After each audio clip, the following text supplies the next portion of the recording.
कष्टकरी, हमाल, विस्थापित, महिला, रिक्षाचालक, समाजातील सर्वात वंचित, सर्वात दुर्बल घटक जर आजही स्वतःच्या हक्काने उभे राहत असतील तर त्यांच्या मागे एकच नाव नक्की आहे, ते म्हणजे डॉक्टर बाबा आढाव.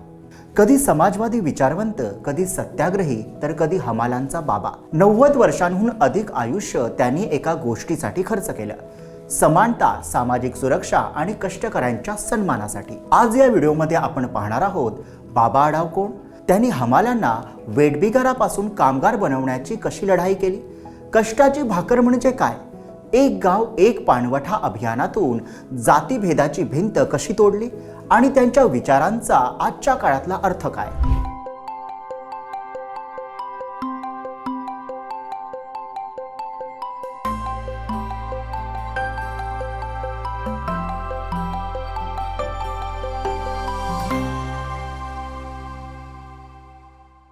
नमस्कार, मी विहंग ठाकूर. 1 जून 1930 पुणे. एक साधा मध्यमवर्गीय मुलगा, परंतु विचार मात्र सत्यशोधक. वैद्यकीय शिक्षण पूर्ण केलं, डॉक्टर झाले, पण औषध लिहिण्यापेक्षा समाजाचे सामाजिक स्वास्थ्य त्यांना जास्त महत्त्वाचं वाटलं. त्यांचा स्वभाव अतिशय वैज्ञानिक, लोकशाहीवादी, समाजवादी, पोथीनिष्ठ नव्हे तर सत्यशोधक, विचारवंत. अन्याय दिसला की प्रत्यक्ष मैदानात उतरणारं नेतृत्व.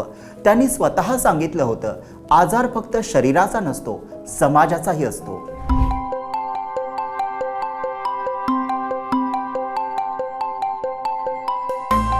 1972चा महाराष्ट्र. प्रचंड दुष्काळ आणि जगण्यासाठी रोज नवनवे लोक पुण्याकडे ओढले जात होते.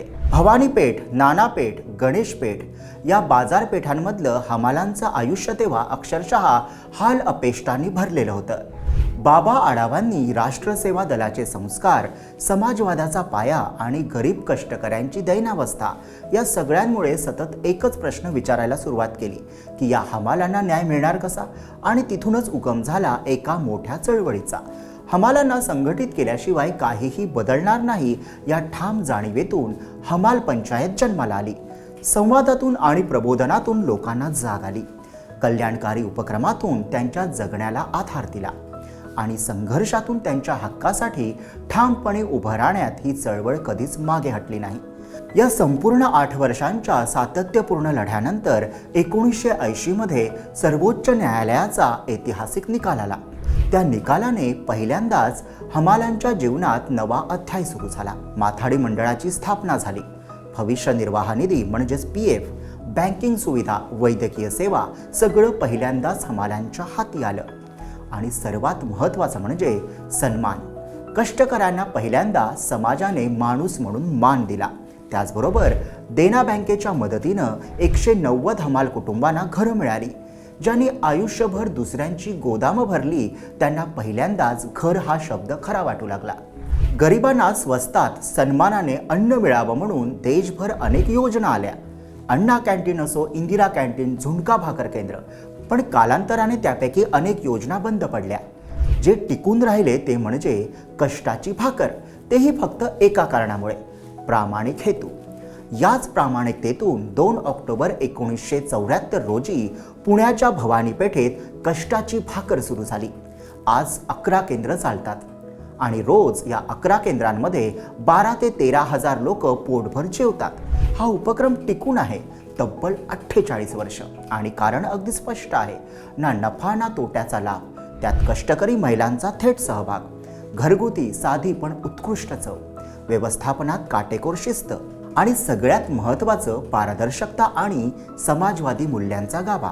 आज इथली थाळी फक्त 30 रुपयांची.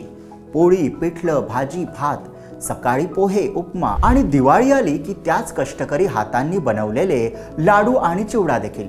आज MBA विद्यार्थीही इथे व्यवस्थापन शिकायला येतात, कारण कष्टाची भाकर हा फक्त भोजन उपक्रम नाही, हा अर्थशास्त्र आणि समाजवाद कसा हातात हात घालून चालू शकतो याचं जिवंत मॉडेल आहे. 1970चं दशक होतं आणि गावोगाव एकच दृश्य दिसायचं: पाणवठ्यावर दलितांना अजूनही रोखलं जायचं, हिणवलं जायचं आणि बहिष्काराच्या भिंती उभ्या राहायच्या. याच काळात बाबा आढाव नगरसेवक होते. समाजवाद, सत्यशोधक विचार आणि समान हक्कांची जिद्द त्यांच्या कामात खोलवर रुजलेली. त्यातून जन्म झाला एका मोठ्या सामाजिक आंदोलनाचा. एक गाव एक पाणवठा या अभियानाचा मुख्य उद्देश एकच होता: जातीच्या आधारे पाण्यावरील भेदभाव संपवणं. गावात एकच विहीर आणि त्यावर सर्वांचा समान हक्क, सर्वांना समान पाणी, समान सन्मान. हे आंदोलन फक्त आदेश देऊन थांबलं नाही. गावोगावी संवाद झाला, समन्वय उभा राहिला आणि गरज पडली तिथे शांत सत्याग्रहही झाला. यामुळे गावांतील जातीय तणाव कमी झाला आणि लोक पहिल्यांदाच एकत्र येऊन सामाजिक समानतेचा घोट पिऊ लागले. आजही महाराष्ट्रातील अनेक गावांनी एक गाव एक पाणवठा हे मॉडेल स्वीकारलंय आणि या शांत क्रांतीमागे उभं राहिलेलं नाव म्हणजे बाबा आढाव. बाबा आढावांचा लढा हमालांपुरता मर्यादित नव्हता. कचरा कामगार, विस्थापित रिक्षाचालक, कष्टकरी महिला, शेतकरी, बेरोजगार यांच्या हक्कासाठी त्यांनी अखंड 60 वर्ष लढा उभारला. भारतामध्ये असंघटित कामगारांची संख्या तब्बल 60 कोटी आणि बाबा आढाव संपूर्ण जीवनभर याच वर्गाच्या समान हक्कासाठी आणि न्यायासाठी झगडत राहिले. बाबा आढाव म्हणजे फक्त एका व्यक्तीची लढाई नव्हे, तर समानतेसाठीच्या एका मोठ्या विचारधारेचं जिवंत प्रतीक आहेत. असमानता वाढत असताना कष्टकऱ्यांचा आवाज बुलंद करणारे बाबा आढावांसारखे लोकच समाजाला दिशा देतात. जर हा व्हिडिओ आवडला असेल तर लाईक करा, शेअर करा आणि कमेंट करा आणि आमच्या YouTube चॅनलला सबस्क्राईब करा.